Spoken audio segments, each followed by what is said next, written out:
Didit, suara klakson mobil di belakang sudah berkali-kali aku dengar. Ketika aku melihat ke belakang, namun sama sekali tidak aku kenal sebuah mobil berwarna hitam. Didit, lagi-lagi suara klakson berbunyi. Kemudian beberapa kali lampu mobil berkedip dari belakang. "Bud, minggir dulu Bud," ucapku sedikit berteriak. Lalu menepuk pundak Budi karena laju motor sedang dalam keadaan kencang.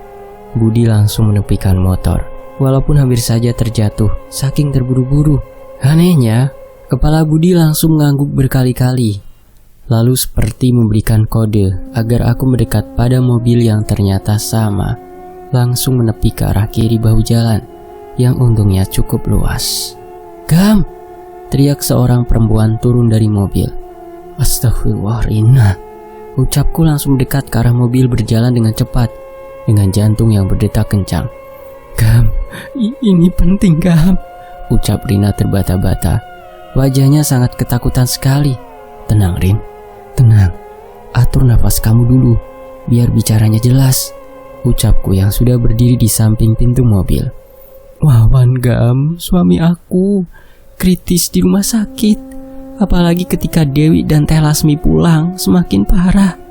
Anehnya medis juga angkat tangan tidak sanggup. Padahal maaf, aku tidak menyalahkan Dewi dan Teh Lasmi datang ke rumah sakit. Sebelumnya Wawan keadaannya terus membaik," ucap Rina perlahan. Apalagi suara lalu lalang kendaraan sedikit mengganggu pendengaranku. "Iya Pak Gama, saya bapaknya Rina. Kami pulang dari Pak Kiai. Hanya satu nama yang disebut dan suruh kami temui, yaitu Pak Gama. Siapa tahu bisa membantu suami anak saya Pak Gama," ucap bapaknya Rina yang hampir sama umurnya dengan Babah. Aku langsung mencium tangan bapak Rina. Wajahnya penuh sekali dengan kecemasan. Tidak beda jauh dengan Rina, anaknya. Aku langsung teringat semua ucapan kakek dan Mang Idim sebelum aku pergi. Apalagi malam ini juga suami Rina jadi pertaruhan ritual yang akan Teh Lasmi lakukan. Sementara Budi, aku lihat terus-menerus melambaikan tangannya. "Simpan nomor handphone aku Rin. Ini aku juga lagi melakukan ikhtiar. Bisa nanti sekalian aku usahakan ya. Tapi tolong, jangan sampai beritahu hal ini pada Dewi," ucapku yang sebenarnya sedang mengejar waktu untuk sampai ke Bukit Sasar, yang sampai saat ini tidak aku ketahui keberadaannya. "Baik Gam, berapa nomor handphone kamu?" tanya Rina. Bapak Rina terlihat cukup tenang. Jawaban yang aku ucapkan barusan. Walaupun aku masih tidak percaya dengan saran Pak Kiai yang menyuruh Rina untuk menemui aku. Walaupun memang aku yakin akibat boneka coklat di rumah itu penyebab yang sedang Rina alami. Aku langsung menyebutkan nomorku, bahkan 2 kali untuk memastikan benar yang Rina masukkan ke dalam handphonenya. "Aneh Gam, pokoknya semuanya di luar nalar Gam. Sebelum kecelakaan, ada anak kecil di belakang jok mobil, nangis, wajahnya hancur. Dagingnya, aku lihat jelas masih mengelupas, penuh darah. Setelah Wawan dan aku lihat ke belakang, tiba-tiba aku tidak sadar," ucap Rina sambil meneteskan air matanya. "Sama dengan apa yang aku lihat malam itu," ucapku dalam hati sambil terasa sakit sekali hatiku. "Ayo." Tiba-tiba Budi menepuk pundakku yang cukup membuatku kaget. "Baik Rin, sudah pokoknya jagain Wawan malam ini. Jangan sampai ditinggalkan ya Rina. Pak, mohon banget," ucapku. Rina dan bapaknya hanya mengangguk saja berkali-kali. "Mohon maaf, aku harus pergi sekarang Rin," ucapku sambil bersalaman dengan Rina dan mencium kembali tangan bapak Rina. "Cepat, waktunya tidak banyak," ucap Budi sambil menarik tanganku. Anehnya, tenaga Budi aku rasakan cukup besar. Padahal dilihat dari tangannya, sama sekali tidak berotot, malah sebaliknya. Rina dan bapaknya terlihat sangat heran dengan tingkah Budi, sama seperti pertama kali aku melihatnya. Namun Rina sepertinya masih ingat. Budi mirip dengan orang gila yang dilihatnya ketika kemarin siang berkunjung ke rumah. Sementara itu sudah hampir 1 jam lebih aku dan Budi berada dalam perjalanan yang semakin jauh. Semakin tidak paham aku akan dibawa oleh Budi kemana. Jalannya bahkan tidak pernah sama sekali aku lewati. Apalagi setelah jalanan yang hanya dijepit oleh pohon karet yang luas barusan aku lewati. Tidak ada lagi ucapan yang keluar dari mulut Budi. Hanya 2 kali barusan kita bertemu dengan Rina. Sudah hampir puluhan kali dari mulai aku mengajaknya bicara, sampai aku teriak Budi tetap saja membawa motor tua melaju dengan kencang, bahkan di atas jalanan yang sebenarnya tidak cukup bagus. Sore hari semakin menunjukkan keharusannya. Awannya sudah berubah semakin kuning. Aku melihat jam di tangan, tinggal 20 menit lagi adzan maghrib berkumandang. "Bud, ini masih lama?" tanyaku yang harus Budi dengar dengan jelas sekali. Karena jalanan semakin jelek dan sudah jarang berpapasan dengan mobil atau motor di lawan arah. Lagi-lagi ucapanku tidak dijawab oleh Budi. Anehnya, rasa percaya kepada Budi semakin aku rasakan. Tidak ada keraguan, apalagi Mang Idim dan kakek sudah menjamin hal itu. Sama sekali aku tidak melihat bukit atau gunung. Sementara waktu maghrib sudah hampir sedikit lagi akan berkumandang. Mataku terus melihat sekitar. Benar, tidak ada gunung atau bukit yang aku lihat. Satu buah jembatan besar tua sudah aku lewati bersama Budi. Di bawahnya air mengalir cukup deras sekali. Hanya ada leuweung atau hutan yang terhampar saja yang aku lihat sekarang. Tiba-tiba motor berbelok masuk ke dalam rumput-rumput leuweung belantara untuk kedua kalinya. Bahkan aku dan Budi hampir terjatuh. "Bud, benar ini tempatnya?" tanyaku sambil masih kaget turun dari motor. "Benar, Gam," jawab Budi sambil menyimpan motor di antara pohon-pohon, dan pasti orang yang melihat dari jalan tidak akan mengetahui ada motor. Anehnya suara Budi tiba-tiba berubah jauh lebih berat, tidak seperti suaranya yang beberapa kali aku dengar. "Ayo cepat, sebentar lagi. Kalau sampai telat, gagal sudah malam ini kita masuk ke Bukit Sasar," ucap Budi langsung berjalan dengan cepat. Aku masih tidak percaya dengan apa yang dikatakan Budi. Aku merasa heran, apalagi sedari tadi aku tidak melihat gunung ataupun bukit. Aku berjalan semakin dalam, masuk ke dalam leuweung yang mungkin tanpa ujung. Karena apa yang aku lihat hanya pohon-pohon yang mungkin tanpa pemilik sama sekali. Saking banyaknya, apalagi cahaya sore yang menyoroti aku melalui celah-celah dedaunan di leuweung ini semakin berganti dengan gelap malam yang akan segera datang. "Di sana, kita maghriban. Jalan sedikit ke arah sana ada sungai, Gam," ucap Budi perlahan sambil menunjuk sebuah batu besar. Hanya ada 2 batu besar, tengah-tengahnya ada celah, mungkin cukup untuk 4 orang saja. "Bud, sebentar, siapa kamu ini sebenarnya?" tanyaku semakin penasaran sambil mengatur nafas yang mulai capek.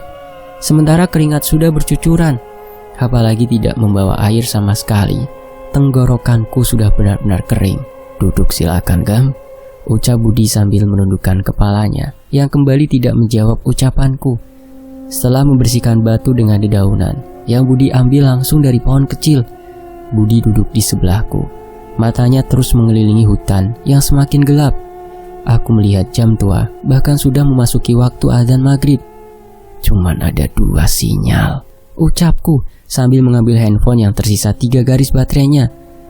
4 jam berjalan ke arah kulon kampung saya lahir, Gam. Kampung Wetan, Tilas Jajah. Orang-orang dulu zaman kakek saya dan bapak masih hidup menunggu di kampung saya untuk masuk Bukit Larang sebelum maghrib, ucap Budi perlahan. "Kenapa dari kulon, Bud? Sementara nama kampung itu ada wetannya?" tanyaku semakin penasaran. Apalagi sudah berkali-kali aku menelan ludahku saking hausnya. "Menyamarkan, karena Bukit Sasar saking bahayanya, Gam. Tidak semua orang paham datang ke kampung Wetan Tilas Jajah. Apalagi di kampungku, bisa terlihat jelas matahari akan turun," ucap Budi sambil berdiri dari duduknya. Matanya terus berkeliling di antara gelapnya menuju malam, kemudian berjalan ke arah samping leuweung. Aku hanya mengangguk saja, mendengarkan ucapan Budi, mengikuti kembali langkahnya yang sebenarnya cukup masuk akal. Walaupun nama kampung itu belum pernah aku dengar, termasuk Bukit Sasar yang masih menjadi pertanyaanku saat ini. Anehnya, semakin berjalan terlihat sungai besar yang airnya cukup deras mengalir. Harusnya di tempat aku duduk terdengar suara air sungai ini. Namun sedari tadi sama sekali tidak aku dengar. Budi langsung melipat celana panjangnya, perlahan turun ke pinggir sungai, terlihat meminum langsung air sungai berkali-kali, lalu mengambil wudhu. Aneh, ucapku sementara di belakangku terasa sekali banyak yang memperhatikan aku dan Budi. Jalu Kertarajasa, bapak angkat aku Bah Idim, Budi menambahkan, agar orang-orang yang mencari keturunan terakhir dari kakek saya tidak mencari dan menemukan saya. Saya keturunan dari Kuncen Bukit Sasar, ucap Budi menundukkan kepalanya sambil berdiri di sampingku. Sekujur badanku langsung terasa bergetar mendengarkan ucapan Budi. Apalagi aku baru benar-benar tahu nama Budi saat ini. Jalu Kertarajasa. Dengan itu semua menjawab pertanyaanku kenapa Mang Idim dan kakek menyuruh aku untuk berangkat bersama Budi. Aku langsung turun perlahan ke sungai. Airnya sangat dingin. Langsung saja aku melakukan apa yang sebelumnya Budi lakukan, minum berkali-kali air sungai. Setelahnya mengambil wudhu. Ayo sini, aku bantu, ucap Budi menjulurkan tangannya. Aku panggil Jalu saja, jawabku sambil menerima tangan Budi. Jangan Gam, tolong, sudah Budi saja. Terlalu banyak resiko dengan nama itu, apalagi kepanjangan nama itu, jawab Budi yang selalu tidak berani melihatku. Tunggu, di sana lagi Gam, saya siapkan daun-daun buat sajidahnya, ucap Budi. Aku kembali duduk di atas batu kecil, hanya di bawah gelap yang tidak terlalu pekat menjadi cahaya penglihatan mataku sekarang. Beberapa balikan Budi mengambil daun-daun dihamparkan menjadi sajadah. Mari Gam, ucap Budi yang langsung jadi imam sholat. Sepanjang melaksanakan ibadah, aku merasa banyak sekali di belakangku berjajar manusia. Nafasnya terdengar sangat jelas sekali, seperti nafas Dewi ketika kerasukan malam itu. Setelah 2 kali salam aku ucapkan, aku benar-benar dibuat kaget. Sudah banyak berjajar sosok manusia di belakangku, dari mulai perempuan sampai laki-laki, bahkan anak kecil sekalipun, dengan wajah yang pucat semua. Namun wajahnya sudah hancur semuanya, tidak ada yang utuh. Anak itu, Umi, Dewi, astagfirullah, ucapku sangat kaget. Sudah sampai kita Gam, di gerbang masuk Bukit Sasar, ucap Budi bersalaman mencium tanganku. Sementara aku masih saja tidak tenang dengan tiba-tiba aku melihat semuanya. Di mana bukitnya Bud? Tanyaku masih kaget melihat ke arah wajah Budi. Jalan lurus ke sana selama masih menginjak daun. Melihat pohon-pohon itu belum sampai. Tapi rasanya untuk Gama tidak akan selama itu. Mereka di belakang hanya ingin disempurnakan. Semua tertahan di sini Gam, jawab Budi perlahan. Gama. Aku mendengar suara Dewi, Umi, dan anak kecil berbisik dekat sekali di telingaku. Pandangan Budi ke arah belakangku. Dari raut wajahnya tergambar sangat cemas sekali. Suganda awal semua ini. Lasmi meneruskannya.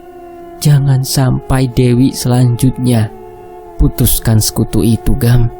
Hanya yang satu darah dengan keluarga Suganda yang bisa melakukan itu. Kalau tidak bisa, mungkin kamu tidak akan bisa kembali, ucap Budi. Bud, ucapku. Bukit Sasar bukan sembarangan Gama. Tapi ingat, Kilang sama tidak ada negosiasi. Ingat saja orang-orang yang kau cintai sedang menunggu kepulanganmu. Cepat pergi, jawab Budi perlahan dengan tegas. Gama, teriak suara Telasmi sangat kencang sekali aku dengar. Budi seketika melihat ke arah di mana suara itu berada. Begitupun hal yang sama aku lakukan. Bud, ucapku. Itu gambarannya Gam. Lihat, ucap Budi perlahan menutupi kepanikannya. Aku masih melihat di antara sosok-sosok yang berdiri. Wajah Telasmi sangat jelas sekali aku lihat. Wajahnya sama hancurnya dengan sosok anak kecil yang beberapa kali memberikan gambaran di rumah. Jauh lebih hancur bagian wajahnya. Dagingnya mengelupas. Merah darahnya sebagian sudah hitam pekat karena jarak yang tidak terlalu jauh di mana aku sedang berdiri sekarang. Tapi Bud, kenapa jadi seperti ini? Tanyaku sambil berusaha mengatur nafas yang tidak tenang. Ini baru di gerbang Bukit Sasar. Sudah sana pergi. Jika kamu kembali tidak melihatku, berarti hal buruk terjadi. Namun sebaliknya, jawab Budi sambil mendorong badanku perlahan. Apalagi keringat di wajah Budi sudah bercucuran. Aku masih melihat semakin banyak sosok yang mulai tidak jelas, berkumpul makin banyak.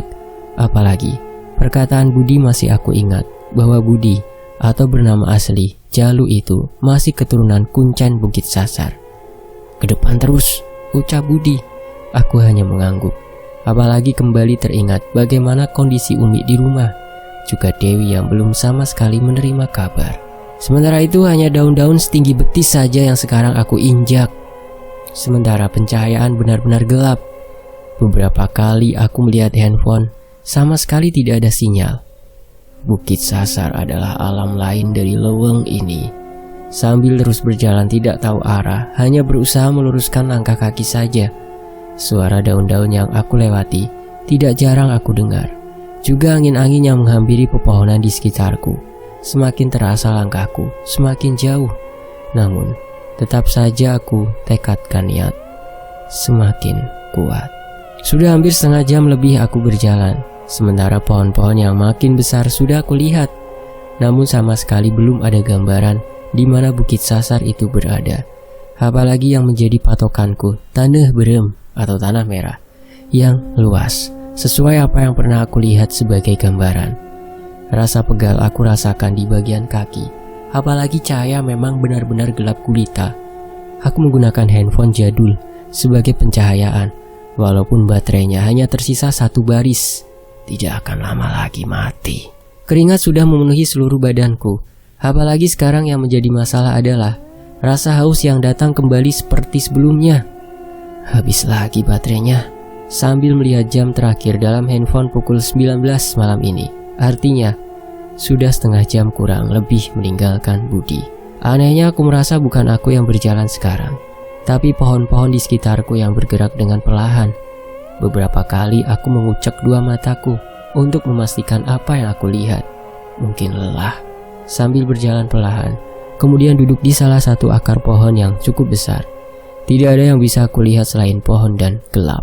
Tidak ada yang bisa aku dengar selain suara angin yang sekarang makin kencang menerpa daun-daun di sekitarku. Aku hanya memandang lurus ke jalan yang akan aku lalui. Di mana sebenarnya Bukit Sasar itu? Sambil menelan ludah berkali-kali karena benar-benar kehausan. Niatkan bukan karena kamu merasa hebat, tapi karena kamu punya tujuan baik. Tiba-tiba aku mendengar suara yang tidak tahu dari mana asalnya. Apalagi kepalaku langsung bergerak mencari asal suara itu. "Buyut," ucapku dengan lemas. Namun sama sekali tidak ada jawaban lagi. Perlahan, aku pejamkan mata. Apalagi angin-angin yang menerpa pundakku membuat beberapa keringat perlahan hilang. Bersamaan dengan sangat nyaman sekali angin ini aku rasakan. Sebentar lagi, di depan ada banyak roh yang gentayangan. Tidak bisa kembali dari bukit ini. Selanjutnya kamu. Siapa Anda ini? Ucapku karena suaranya berasal dari seorang perempuan tua. "Buka mata kamu. Ini aku. Lihat." Hahaha. Ucapnya sambil berteriak kencang. Dengan cepat aku membuka mata. Ternyata di hadapanku adalah nenek tua yang ada di rumah bekas Teh Lasmi yang sudah pernah aku lihat. Wajahnya sudah sangat dekat dengan wajahku. Sangat dekat. Air liur dari mulutnya bahkan aku lihat jelas. Kondisi badanku tersudutkan langsung ke arah pohon besar, terjatuh dari akar pohon yang sebelumnya aku duduki. Anehnya wajah nenek tua itu perlahan berubah, menyerupai Teh Lasmi, sambil berjalan mendekat ke arahku. "Mending kembali, masih ada pilihan anak muda," ucap nenek tua, sambil beberapa kali meludah ke tanah dengan jalannya yang bongkok. Aku melihatnya sangat jelas, walaupun dari gelapnya malam. Kring-kring, kring-kring. Nenek tua sama kagetnya denganku. Bahkan langkahnya langsung berhenti, melihat di sekitar memastikan suara yang tiba-tiba datang. Kepalanya terus bergerak secara perlahan, mencari dari mana suara itu berasal. Tertawanya sangat kencang, namun anehnya bukan main mendekat ke arahku, namun malah berputar badan nenek tua itu perlahan menjauh ke arah di mana jalan lurus yang akan aku lalui. Aku masih tidak percaya dengan kemunculan nenek tua itu. Yang kakek Dudui pernah bilang itu hanya kroco di Bukit Sasar ini. Nafasku masih tidak tenang. Namun perlahan, aku paksakan berdiri sambil mengelap keringat. Langkah nenek tua itu semakin tidak terlihat karena semakin jauh. Yang jadi pegangan Suganda. Jangan takut, semuanya sudah terlanjur. Semuanya sudah dipertaruhkan. Bawa saya ke sana. Aku terus membacakan amalan yang sudah aku hafal sebagai bekal yang aku percayai. Apalagi aku yakin juga kakek, Mang Idim dan Budi pasti sedang mendoakanku saat ini. Setelah tarikan nafas berkali-kali aku hembuskan dengan sangat panjang. Aku kembali berjalan mengikuti langkah nenek tua itu. Sudah tidak ada lagi yang aku pegang. Hanya gelang gengge yang ada dalam saku celanaku saja. Kring, kring, kring. Lagi-lagi aku mendengar suara gelang gengge yang harusnya berbunyi ketika aku melangkah dengan cepat atau berlari. Namun suaranya seperti mengikuti langkahku saat ini. Buyut Rusdi.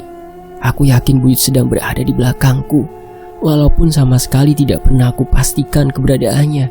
Apalagi langkahnya seperti orang yang pincang, sama dengan si Meong dalam keadaan terakhirnya. Aku ingat sekali.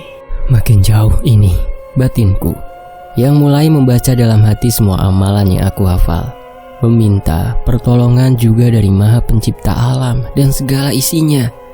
Walaupun benar-benar tenggorokanku sangat haus sekali, membuat langkahku semakin lemas. Beberapa langkah aku berhenti, berjongkok, karena benar-benar lelah. Urat-urat di kakiku benar-benar terasa sangat keras. Ketika aku berhenti, suara gelang gengge itu kembali hilang. Aku pastikan melihat ke belakang sama sekali tidak ada apa-apa. Hanya gerakan pohon yang anehnya terus bergerak sendiri. Hanya segala kesakitan Umi di rumah dan segala kejadian aneh yang terjadi menimpaku setelah beberapa hari menikahi Dewi menjadi tenaga aku untuk berdiri kembali.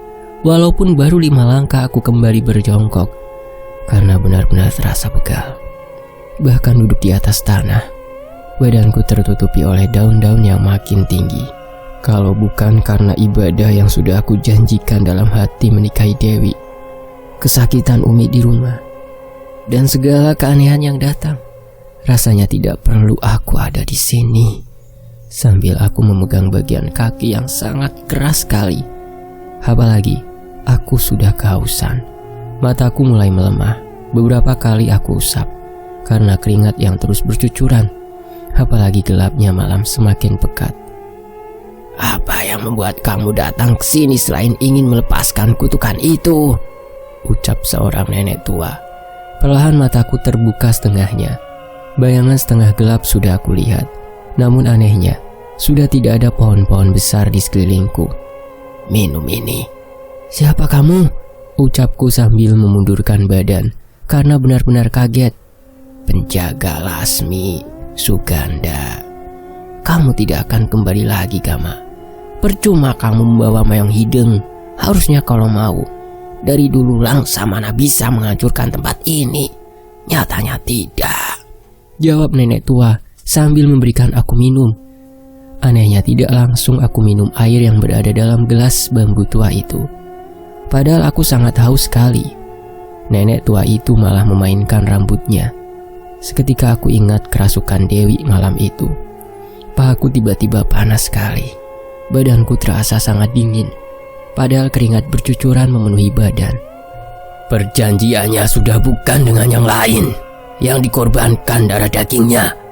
Tiba-tiba, raungan suara yang tidak pernah aku dengar hampir menyakiti telingaku. Saking besar dan tajamnya suara itu aku dengar. Nenek tua itu kaget sama denganku. Matanya saling bertatapan denganku. Siapa kamu ini sebenarnya? Cucu Langsana, Mak. Ucap nenek tua yang kembali berubah wujud. Wujud yang sama seperti sebelumnya. Sambil dengan cepat mencekik leherku. Tenaganya bukan lagi gambaran dari wujudnya yang bungkuk dengan kulit tuanya. Malah sebaliknya, sangat kuat sekali cengkraman di leherku. Aku yang sangat kaget langsung berusaha melepaskan cekikan tangan nenek tua. Jawab, anggukan kepala kamu, ucap nenek tua. Bahkan bau mulutnya sudah aku cium saking dekatnya. Bau anyir darah. Raungan yang keras kembali aku dengar. Sementara nafasku semakin terhalangi oleh cekikan tangan nenek tua sambil berusaha menganggukkan sekuat tenaga. Kring, kring, kring. Kring kring kring kring.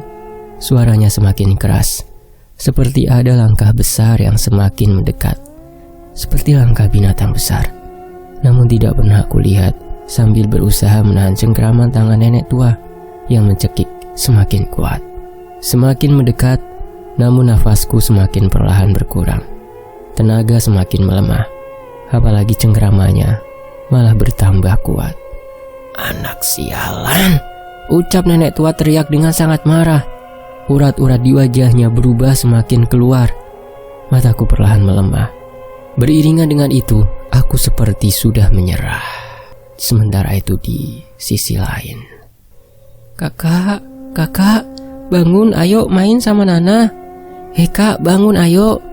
Terdengar suara anak kecil yang kecil lucu masuk ke dalam telingaku. Perlahan aku membuka mata. "Cantik sekali," ucapku sambil membuka mata. Seorang anak kecil sedang duduk di sebelahku sambil memegang boneka berwarna coklat, sama dengan boneka yang pernah dibawa oleh Rina, yang menyebabkan Wawan masuk ke rumah sakit akibat kecelakaan tunggal. Namun aku baru sadar ketika mataku disuguhkan oleh hamparan tanah berem yang sangat luas. Bahkan saking luasnya, di ujungnya hanya ada satu pohon besar. Dalam keadaan gelap malam seperti ini, merahnya masih terlihat jelas. "Ayo kak, kesana, pengen pulang aku," ucap anak kecil, namun sama sekali tidak memegang aku. "Astagfirullah," teriakku sangat kaget, karena wajahnya yang aku lihat cantik tiba-tiba sangat hancur dengan wajah penuh darah segar yang mengalir ke bajunya. Wajahnya begitu saja tersenyum ke arahku. Aku langsung tersadar. Ingat terakhir aku hampir saja mati dicekik nenek tua. Yang sekarang nenek tua malah melambaikan tangan ke arah anak itu. Kemudian dengan tetap tersenyum ke arahku, anak itu berdiri. Darahnya berjatuhan begitu saja, berlari ke arah pohon besar yang berada di ujung. Bulu-bulu di lengan aku berdiri begitu saja, diikuti dengan bulu pundak dan nafasku yang masih kaget. Aku disuguhkan sebuah pemandangan yang hampir sama dalam bayangan yang pernah datang kepadaku sebagai petunjuk. Kini aku melihatnya dengan sangat nyata. "Meong," ucapku. Anehnya aku langsung mencari di mana gelang gengge yang sudah tidak ada di dalam saku celana. Karena kaget, tiba-tiba gelang itu berada dan sudah menempel di leher si Meong ucing hidung. Apalagi si Meong langsung berjalan di hadapanku, terpincang-pincang sambil mengeluarkan suara dari gelang gengge yang menempel di lehernya. Namun anehnya, semua sosok-sosok yang sedang bermain di tanah berem seketika berhenti. Berbarengan dengan suara gelang gengge yang terus berbunyi, si Meong langsung menolehkan kepalanya ke belakang, ke arahku. "Sudah sampai ini di Bukit Sasar Tanah Berem," sambil perlahan berdiri mengikuti langkah si Meong. Namun karena mual dan perasaan ingin muntah, mataku tidak melihat lagi ke kanan dan ke kiri, karena tidak kuat melihat banyak sosok-sosok yang terdiam ketika si Meong melewati mereka semua. Satu pohon yang besar berdiri satu-satunya semakin dekat. Langkah kaki aku yang terasa semakin pegal, seperti kaki akan lepas dari badan. Namun tetap aku paksakan melangkah. Semakin mendekat, si Meong kucing hitam itu langsung terdiam. Suara gelang gengge berhenti. Kepalanya langsung bergerak ke arahku, seperti menyuruhku untuk berjalan semakin mendekat menuju satu pohon yang aku taksir mungkin usianya ratusan tahun. Sangat tua sekali. Anehnya, leweng ini, hutan yang sebelumnya aku lewati, tiba-tiba berubah begitu saja menjadi hamparan tanah berem di Bukit Sasar ini. Sementara itu, si Meong hidung beberapa kali kepalanya bergerak agar aku berjalan semakin mendekat ke pohon tua. Sama sekali tidak memiliki daun. Aku hanya menganggukkan kepala. Setelah tarikan nafas yang sangat panjang, langkah kaki aku gerakan perlahan. Anehnya, pikiranku sangat ingat betul pada setiap kejadian yang ada di rumah Pak Suganda dan di rumah bekas Teh Lasmi. Semakin mendekat baunya, semakin harum bunga-bunga menusuk masuk ke dalam dua lubang hidungku sangat tajam. Terdengar kembali suara gelang gengge yang berbunyi perlahan mengikuti langkahku. "Astagfirullah," sambil melihat beberapa sosok dengan perawakan yang besar, penuh dengan bulu-bulu hitam. Hanya mata merahnya saja yang aku lihat. Berjalan ke arah belakang pohon besar, terdengar jelas tanah yang sosok itu injak, bahkan besarnya berukuran 5 kali lipat dari tubuh manusia pada umumnya. Seseorang laki-laki tua, berambut panjang, hampir mengenai tanah, saking panjang rambutnya yang tidak bisa aku lihat wajahnya dengan jelas, mematung diam di sebelah pohon besar itu. Namun semakin aku mendekat, sama halnya dengan sosok hitam besar, perlahan mundur setelah kepalanya tertunduk. Andai kata cahaya siang hari, mungkin semua sosok-sosok dari Bukit Sasar ini jauh lebih menakutkan. Aku sudah berhadapan dengan satu-satunya pohon tua yang sangat besar. Bahkan ukuran badanku hanya sebatas akar-akar yang melingkari pohon yang sekarang ada di dekat hadapanku. Si Meong perlahan berjalan pelan, tetap sama mengeluarkan suara dari gelang gengge yang menempel di lehernya. Perlahan mendekat si Meong ke samping pohon besar. Kepalanya terus bergerak, seperti sedang berkomunikasi layaknya manusia dengan manusia. Kaki yang terasa makin pegal, serta tenggorokan yang semakin mengering, membuat keadaanku benar-benar di ujung tanduk. Si Meong tidak lama berjalan ke arahku. Dengan perlahan, suara gelang gengge kembali aku dengar. Sekarang kepalanya dan matanya yang menyala berwarna kuning itu seolah menyuruhku untuk mendekat ke arah samping pohon tua itu. Aku berjalan kembali memaksakan kaki melangkah, semakin mendekat ke arah samping pohon tua. Ketika sampai, mataku benar-benar gelap, hanya melihat pohon tua saja, serta si Meong yang diam tepat di mana posisiku sebelumnya. Bahkan posisi badannya sudah menempel ke tanah. Tidak bisa membatalkan perjanjian yang sudah terikat. Darahnya sudah menyatu dengan nyawa. Perlahan dari lubang besar pohon itu keluarlah nenek tua dengan pakaian yang tidak asing. Bahkan aku langsung mengingat kejadian aku dicekik oleh tangan tuanya itu. Perlahan mendekat, semakin jelas. Namun hal yang tidak pernah aku lihat sekarang nyata di hadapanku. Wajahnya penuh dengan luka cakaran binatang yang mungkin ukurannya sangat besar sekali. Aku masih terdiam. Badanku sangat lemas. Tiba-tiba terjatuh duduk begitu saja. Apalagi pegal di kaki sudah terasa lepas dari bagian badanku. Dengar apa yang saya katakan. Tidak bisalah dilepas ikatan sekutu itu, Gama, ucap nenek tua dengan darah di wajahnya yang semakin keluar. Karena wajahnya sudah sangat dekat denganku. Aku masih terdiam. Perasaanku berkecamuk.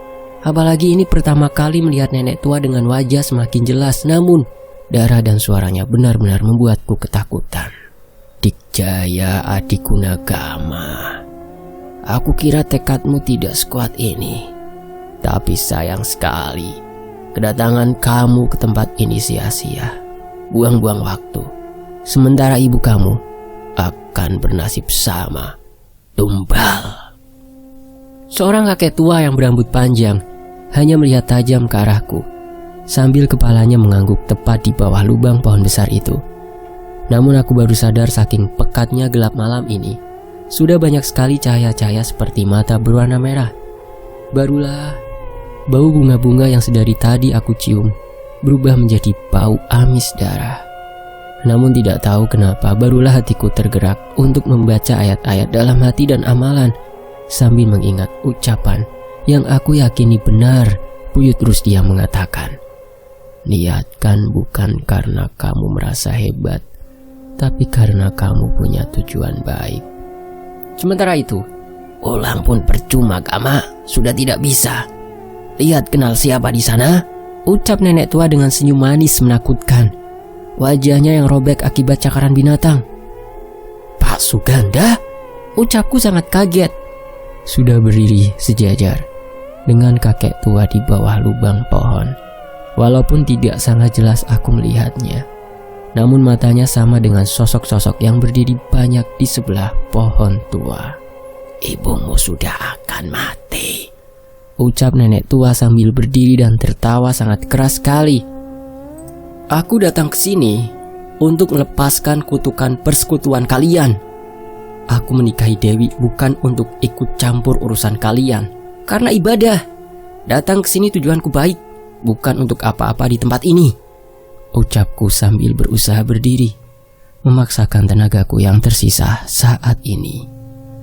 Nenek tua itu berbalik badan, menatap ke arahku semakin tajam. Urat-urat yang ditutupi oleh darah yang masih menetes terlihat sangat kencang, hampir lepas dari kulit wajahnya. Nyawa dibayar nyawa, Gama.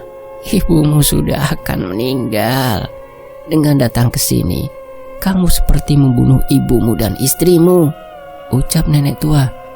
Namun sepertinya tatapannya bukan hanya ke arahku saja, namun ke arah belakangku, sama dengan kejadian Dewi ketika dielus rambutnya di kos-kosan belakang rumah bekas Teh Lasmi. Ucapan nenek tua itu sangat menyakiti hatiku. Apalagi benar kedatanganku ke tempat ini bukan hanya soal melepaskan kutukan agar aku mempunyai keturunan semata, melainkan kesembuhan Umi di rumah dan rumah tanggaku dengan Dewi kembali normal, tidak diikut campuri urusan mereka dari alam lain. Hentakkan kakimu, Gama, ke tanah sekarang. Suara kakek yang entah dari mana asalnya masuk ke dalam telingaku. Suara kakek Dudui. Tanpa aba-aba dan tidak tahu lagi aku harus berbuat apa, apalagi tenagaku yang tersisa sedikit lagi. Aku hentakkan kaki kananku sebanyak 3 kali. Apalagi hal ini merupakan pesan dari kakek Dudui sebelum aku berangkat. Seketika, raungan suara harimau aku dengar sangat keras sekali. Bahkan aku langsung menutupi kedua kupingku rapat-rapat. Angin dari arah belakang benar-benar kencang, membuat aku langsung terjatuh sampai posisi dadaku jatuh ke tanah. Tiba-tiba, tanah berem seperti dihantam gempa. Bergetar tanahnya. 1 kali gerakan secepat kilat, berbentuk kaki harimau berwarna hitam mengenai nenek tua. Dengan cakarnya yang amat sangat panjang seperti pedang, dadaku terasa sangat sakit. Apalagi getaran kedua kali di tanah seperti gempa terulang kembali. Selanjutnya, ruangan suara keras harimau itu kembali aku dengar, membuat semua sosok yang sedari tadi berjajar melihat ke arahku menghilang begitu saja. Kakek tua yang berdiri menatap ke arahku masuk perlahan ke dalam lubang pohon, sementara kepala dari nenek tua itu sudah terpisah dengan badannya. Astagfirullah, sambil melihat ke arah belakang. Lagi-lagi gambaran dalam setiap selesai membacakan amalan kini berbentuk nyata. Di atas tanah merah Bukit Sasar, aku melihat entah kucing atau harimau sangat besar. Aku hanya bisa melihat sampai bagian lehernya saja, saking besarnya. Gelang gengge, ucapku sambil melihat ke salah satu bagian kaki belakangnya yang sudah terpasang gelang gengge. Tenagaku habis benar-benar lemas. Apalagi setiap nafas dari binatang besar itu tidak jarang membuat keluar angin yang cukup kencang. Bangsa mereka tidak pernah bisa diajak berjanji, kecuali kemauan mereka dituruti. Bisik suara yang tidak aku kenal masuk ke dalam telingaku sangat pelan. Namun mataku tidak tahu kenapa tiba-tiba melemah. Tanah berem yang awalnya pasir kini berubah seperti lautan darah. Aku melihatnya samar-samar dari penglihatanku yang semakin melemah. Apalagi bau amis darah semakin aku cium. Jangan dilawan. Bukit Sasar ini memang seperti ini. Lemahkan saja. Perlahan terasa seperti kulit tangan kakek-kakek mengusap bagian wajahku berkali-kali. Aku yang mendengarkan ucapannya langsung mengatur nafas agar setenang mungkin, walaupun sangat susah sekali, agar bisa kembali. Tenangkan sudah. Terdengar kembali olehku suara gelang gengge yang berbunyi kring kring kring kring. Anehnya kini suaranya membuat aku jauh lebih tenang. Sementara itu, di sisi lain, Gama, bangun Gam, ini Umi. Terdengar suara Umi masuk ke dalam telingaku sangat jelas. Gam, ini aku Dewi. Gam, tolong bangun Gam. Kali ini suara Dewi yang aku dengar. Terasa sangat dingin di bagian leherku, seperti ada yang sedang mengusap-usap. Semakin dingin aku rasakan. Kembali terdengar suara isak tangis Umi dan Dewi. Ingin sekali rasanya membuka mata sekuat tenaga. Sudah beberapa kali aku mencobanya, namun tetap saja sulit. Ini kek, minum saja. suara Mang Idim yang kini aku dengar jelas. Perlahan aku merasakan pundakku ada yang mengangkat. Kemudian mulutku terbuka. Anehnya, bagian punggungku sangat panas sekali. Ada 2 tangan yang sedang menempel di kulit punggungku. Tiba-tiba tidak tahu kenapa malah mual aku rasakan. Berbarengan dengan panas dan air yang masuk dalam tenggorokanku. Aku muntah berkali-kali. Aku membuka mata perlahan, mudah begitu saja. Bola mataku terasa akan lepas. Urat-urat sangat tegang sekali. Alhamdulillah, ucap Umi yang langsung memeluk aku. Sementara Mang Idim mengelap muntahan yang anehnya, malah darah yang keluar. Barulah terasa sekarang di bagian leherku sangat perih sekali. Hah? Sudah di rumah? Kapan aku pulang? Ucapku perlahan. Baru sadar sudah terbaring di atas kasur, di depan kamarku. Tahan Gama, jangan diceritakan. Semua yang sudah terjadi, Lasmi dan Suganda jadikan rahasia kamu. Apalagi ada Dewi. Bisik suara Budi sambil memijat kepalaku dengan keras. Gama, ucap Dewi sambil memelukku dari samping. Terasa air matanya membasahi bagian lenganku. Sudah 2 hari lamanya kamu tidur dibawa oleh Budi. Kamu tenggelam di sungai dekat leweng itu. Pulang dari ikhtiar untuk kesembuhan Umi, ucap kakek perlahan, seperti mengajak aku untuk mengiyakan apa yang kakek ucapkan. Namanya kecelakaan, sudah tidak apa-apa. Yang penting kamu sudah sadar. Umi juga sembuh, Dewi juga baik-baik saja. Tapi, saut Babah yang memijat kakiku. Tapi Gam, Bapak di rumah sakit parah. Waktu itu ketika aku di rumah dengan Teh Lasmi dan Pak Gali, tengah malam ibu telepon, Gam, Bapak tiba-tiba sakit, muntah darah kayak kamu barusan, ucap Dewi tiba-tiba. Aku langsung terdiam. Apalagi malam itu aku benar-benar ingat, aku sedang berada di tengah leweng. Walaupun aku tidak paham bagaimana Budi bisa menemukan aku dan membawa aku ke rumah ini. Walaupun alasannya tidak masuk akal. Aku kecelakaan lalu masuk ke dalam sungai, tenggelam. Saran Amang, mending pulihkan dulu keadaan kamu Gama di sini. Bisa bolak-balik nantinya ke rumah Pak Suganda. Teh Dewi juga bisa lebih dekat kalau ke sini. Sakit leher nanti juga sembuh. Sudah biarkan saja, sahut Mang Idim. Apa bekas cekikan nenek tua itu? Ucapku dalam hati. Pijatan Budi benar-benar bukan sembarangan pijatan di kepalaku. Semua yang Budi sentuh pada kulit kepalaku seperti harus menyimpan semua kejadian di Bukit Sasar, tanah berem. Iya Gama, di rumah hanya ada aku sama Teh Anggit sama suaminya saja Gam. Teh Lasmi ada urusan ke kampung suaminya, ucap Dewi. Ke Bukit Sasar we itu mereka, ucapku dalam hati. Sementara itu, aku kembali terbaring sampai sore hari. Hanya Umi dan Dewi yang silih bergantian mengurus aku. Walaupun aku sangat khawatir, apalagi gelang gengge, handphone, dan kertas berisikan amalan yang berada di dalam saku belum berani aku tanyakan kepada Budi atau Jalu yang sudah aku ketahui nama aslinya. Gam, aku harus pulang dulu. Kasihan Teh Anggit sama ibu di rumah. Nanti malam aku kesini lagi ya, ucap Dewi. Tidak apa-apa nak Dewi, masih ada kakek, Mang Idim, Babah, dan Budi di sini. Besok saja semoga Gama sudah pulih, bisa diantarkan dari sini ke rumah nak Dewi.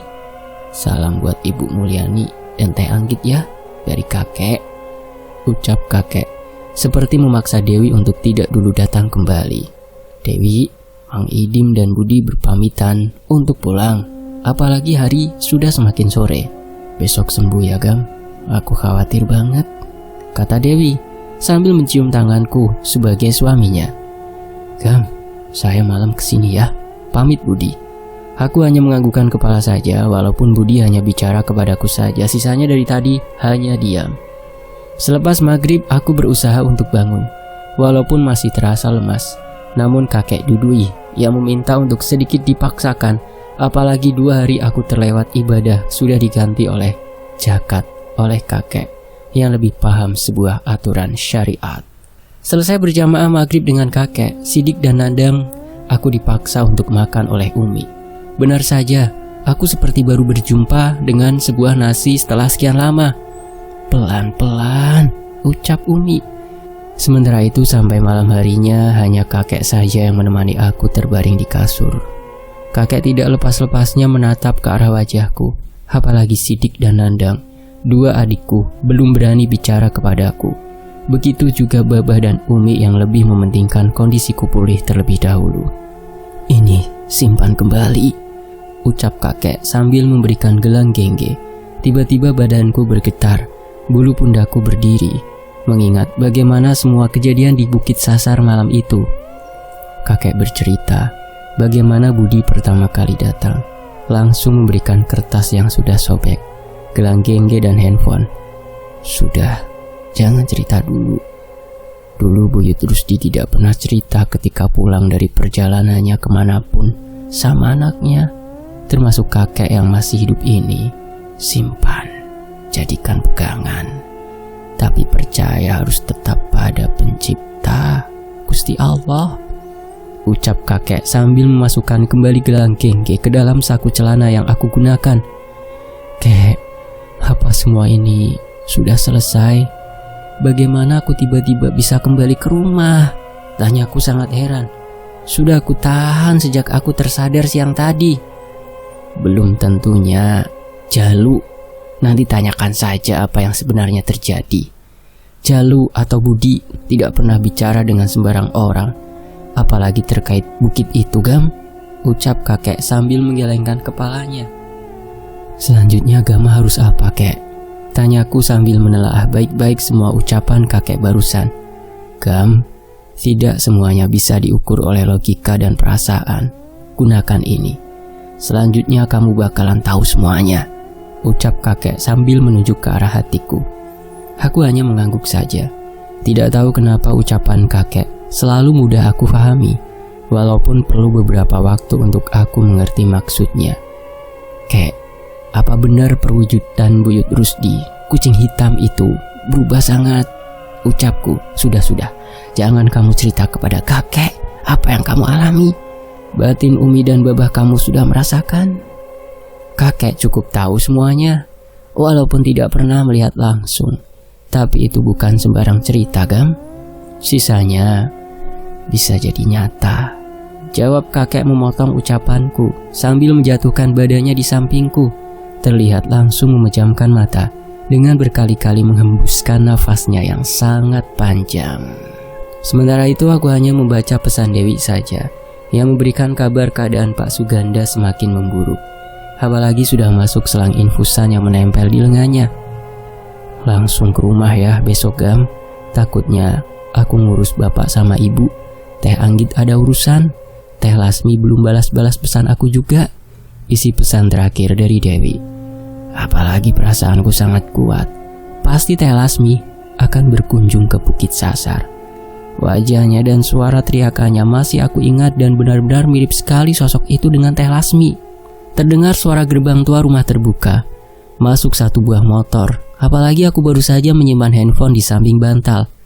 Kakek Dudui sudah terlihat terpejam matanya. "Budi," ucapku, langsung perlahan bangun dari kasur lantai. Aku langsung berjalan ke depan rumah, tidak menyalakan semua lampu. Apalagi memang jika malam semua lampu di rumah ini akan dimatikan oleh Babah. Terlihat Budi langsung berjalan ke arah pintu. Namun ketika sudah aku buka pintu, Budi langsung duduk di kursi depan rumah. Tetap sama dengan rambut gondrongnya yang sekarang terikat. "Bud," ucapku. "Jangan aneh, Gama. Aku banyak bicara sedari tadi siang," jawab Budi. Padahal perasaanku, Budi hanya bicara 2-3 kali saja kepadaku. Sisanya hanya diam, dan itu Budi anggap banyak bicara. "Gam, satu hal yang harus kamu setujui.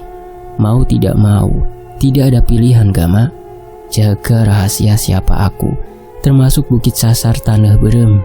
Hanya hal ini yang membawaku harus datang malam ini. Rumah dan semuanya sudah terlindungi. Tidak akan terjadi lagi hal yang dilakukan Lasmi pada Umi kamu," ucap Budi sangat serius menatap ke arah mataku. "Setidak percayakah itu kamu, Bud?" Jawabku serius. "Maaf, Gam. Maaf sekali saya sudah lancang. Saya percaya, tapi ini kecemasan saya saja. Maafkan, seharusnya saya tidak bicara barusan. Maaf, jawab Budi langsung berjongkok di hadapanku sambil menundukkan kepalanya. Aku yang kaget dengan tingkah yang Budi lakukan, langsung mengangkat badannya yang jauh lebih besar dari aku. Sudah, tidak apa-apa. Jangan seperti itu, Bud. Berlebihan. Seharusnya saya yang minta maaf. Kamu membawa saya sampai ke rumah, ucapku. Aku tidak menyangka ketika Budi kembali duduk, di matanya keluar air. Bahkan aku malah bertanya pada diriku sendiri atas apa yang aku ucapkan. Tidak apa-apa, Gam. Itu sudah tugasku, ucap Budi sambil mengelap air matanya berkali-kali. Orang ini sulit kutebak, ucapku dalam hati. Bagaimana kamu bisa menemukan aku, Bud, di dalam leweng Bukit Sasar itu? Tanyaku tiba-tiba. Memang hal ini sangat mengganjal, apalagi aku sampai tidak sadar selama 2 hari. Budi hanya menggelengkan kepalanya. Kedua tangannya mengusap dengan sangat kuat pada wajahnya. Wah, ucap Budi sambil kembali mengepal kedua tangannya. Gam, menjelang subuh, ketika cahaya dari gelapnya langit, air-air di daunan dalam leweng mulai aku rasakan. Juga angin yang berbeda. Aku rasa maaf, Gam. Kamu tidak akan kembali. Mungkin jam 2 dini hari aku mendengar raungan yang aku pernah dengar dalam cerita. Malam itu nyata, Gam. Aku hanya mengikuti kucing hitam. Kamu sudah terlelap di atas akar pohon, ucap Budi menjelaskan sambil menganggukkan kepalanya. Aku langsung kaget dengan semua ucapan Budi. Bahkan waktu di dalam leweng menuju Bukit Sasar berarti bisa berjalan dengan sangat lambat. Apalagi tiba-tiba bisa aku terlelap di atas pohon. Sudah beda alam, ucapku dalam hati. Padahal ya, Bud, aku terasa sangat cepat waktunya ketika semakin dalam masuk ke leweng sebelum sampai ke Bukit Sasar Tanah Berem. Bahkan pohon-pohon terasa bergerak sendiri. Apa mungkin karena aku kecapean? Gama, Bukit Sasar memang menyesatkan, Gam. Makanya tidak semua orang berhasil datang ke sana. Apalagi sampai menginjak Tanah Berem. Tapi sudah tahan. Aku tidak layak mendengarkan bagaimana cerita kamu di dalam sana. Pesanku, setiap kejadian di dalam mengandung banyak arti yang semoga bisa menjadi pembuka selanjutnya semua niatan baik kamu, ucap Budi perlahan. Semenyeramkan itu, Bud? Tanyaku sambil kembali mendengarkan dan menyimpan semua ucapan Budi malam ini. Bahkan wajah Pak Suganda yang aku temui seolah menjadi hal baru yang menjadi sebuah bekal, juga meruntuhkan kepercayaanku. Selama ini Pak Suganda tidak pernah terlibat dalam persekutuan itu. Jangan main-main dengan menyekutukan pencipta, Gama. Itu sebagian bukit persekutuan. Tidak ada yang berakhir baik, apalagi yang mengikatnya adalah nyawa, jawab Budi. Kembali aku teringat dengan banyaknya penampakan wujud-wujud manusia yang sudah tidak utuh selama di leweng menuju Bukit Sasar maupun di atas Tanah Berem dan dekat pohon tua. Bersambung, nantikan bagian akhirnya ya. Mohon maaf, ini ternyata masih panjang. Masih ada 60 halaman versi PDF atau bukunya ya. Dan insya Allah besok tamat. Saya pamit, wassalamualaikum warahmatullahi wabarakatuh. Demikianlah bagian kelima, Sekutu, sebuah kisah dari Mas Teguh Kartipin. Wassalamualaikum warahmatullahi wabarakatuh. Alhamdulillah.